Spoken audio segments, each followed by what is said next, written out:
Hello guys, welcome back again sa ating programang The Action Mano at sa ating YouTube channel. Mega love shoutout po sa lahat natin ng mga viewers Luzon, Visayas at Mindanao all over the world. Welcome naman sa ating panibagong video, panibagong reaction, mga ka-action, mga kakamping. So ito ho mga ka-action, mga kakamping, no, panoorin po natin itong interview ni Burjakira o Maharlika dito kay Vice President Sara Duterte. Okay? So, si Vice President is mukhang nagtataka kasi nagbigay po siya ng reaction kasi naitanong ito ni Maharlika kung ano ang masasabi niya sa mga vlogger na pinapatawag sa Tri-Committee.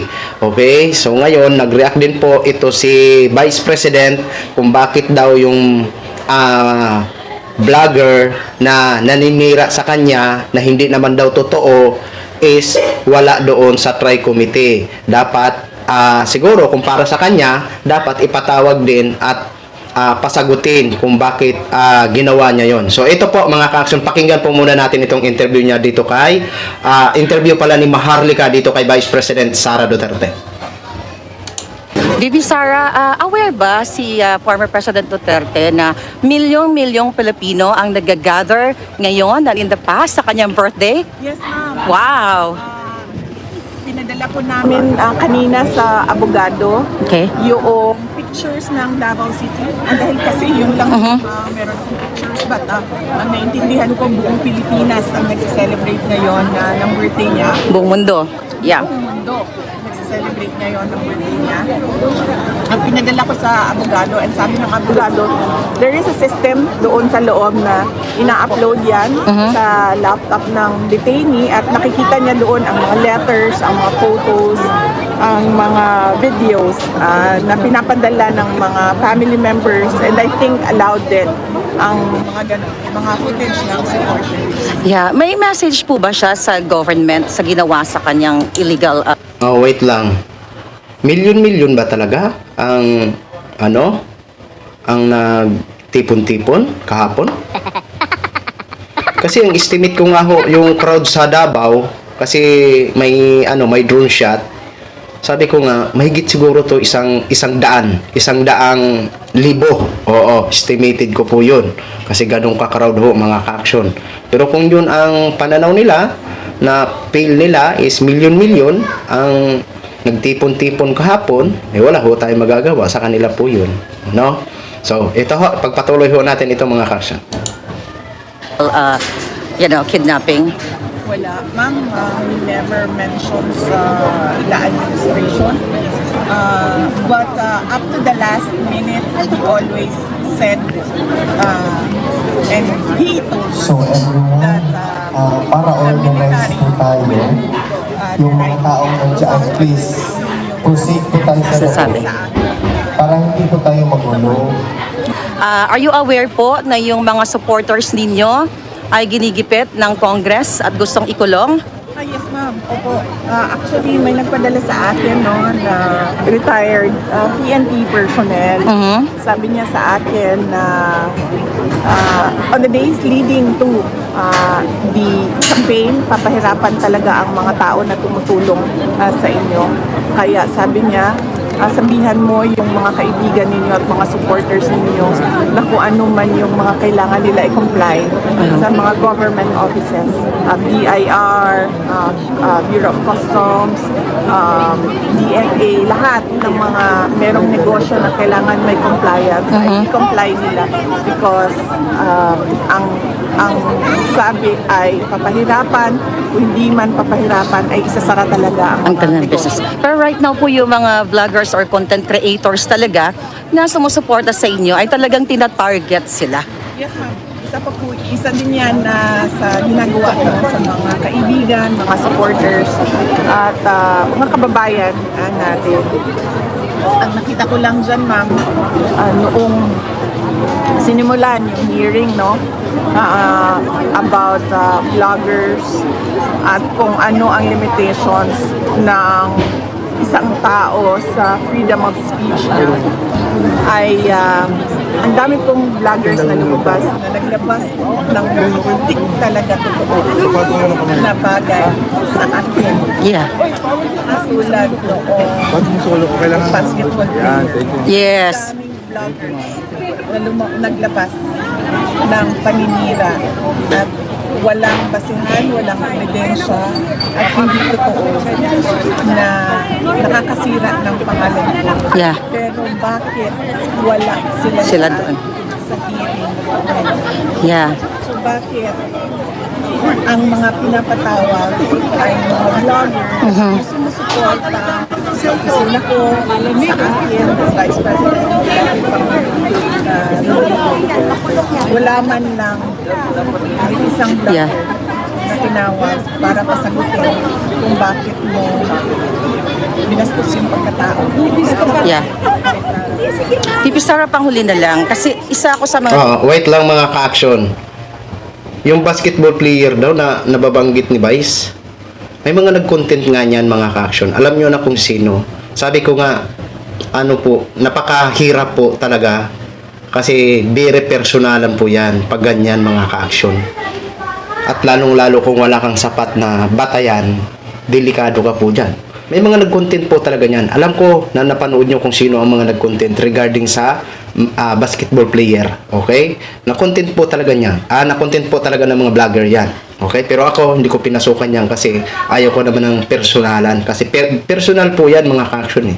Gusto ko, itatapik ko man si Vice President dito sa issue. Issue na pangkalahatan na pinag-uusapan at iniimbestigahan. Pero kung mga ganyan na mga very personal at views lang, ayaw ko. Kakapahama ko yan kung wala naman akong ebidensya. Di ba? Totoo po yan. O, yun yung inaano niya. Inaano niya na dapat, bakit wala daw doon yung naninira sa kanya, nambabasto sa kanya, bakit wala daw yung mga vlogger. O, kumbaga, kumbaga para sa kanya dapat ipatawag din para pasagutin kung ano ang magiging explain niya kung bakit niya ginawa dito kay Vice President. Kasi ang mga ganyan kasi mga ka-action, very personal po talaga yan at ayaw ko pasukin yan kasi ano na yan, kumbaga hindi ayaw ko pakialaman ang mga personal nila na buhay.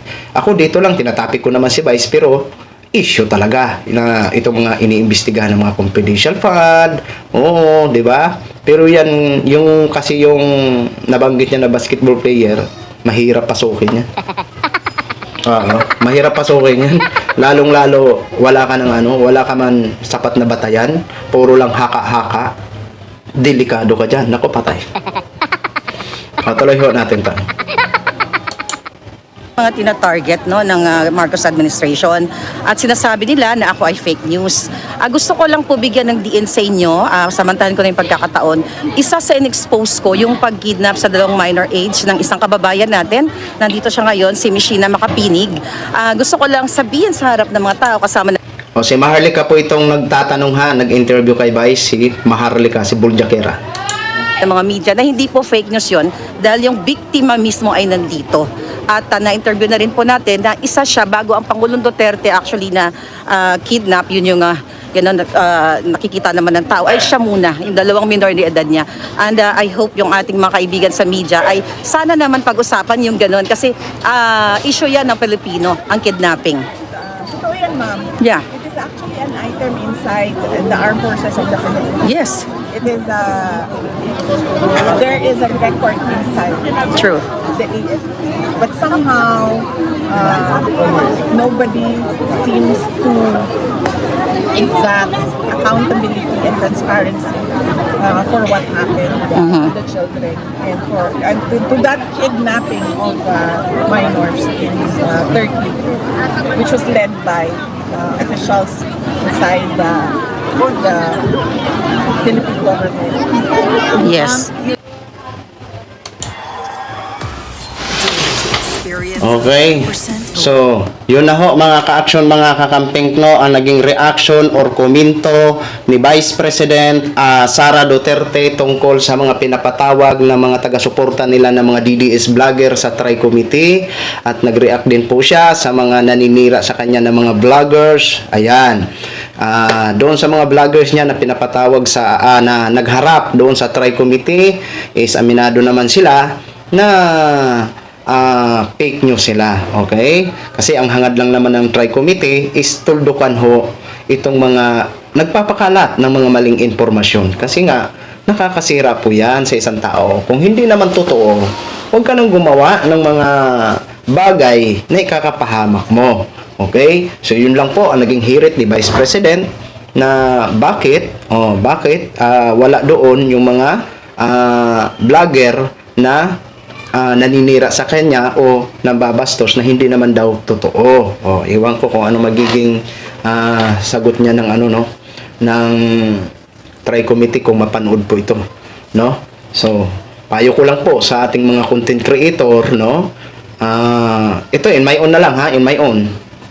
Pero kung gusto nyo pa rin yung mga ganyan na kahit personal na buhay ng isang opisyal is anuhin nyo, itatakil nyo, ibablog nyo, nasa sa inyo po yun, no? Pero dapat siguraduhin nyo rin na kaya nyong suportahan niya ng ebidensya. 'Di ba? Kasi nakakatakot po 'yan. Nakakatakot. Natatakot ako diyan sa lalong-lalo ng mga personalan ang anuhin mo. Ako, tinatapik ko naman sila Vice, tinatapik ko si dating Pangulong Duterte. Basta mga issue at totoo naman, wala tayong problema diyan.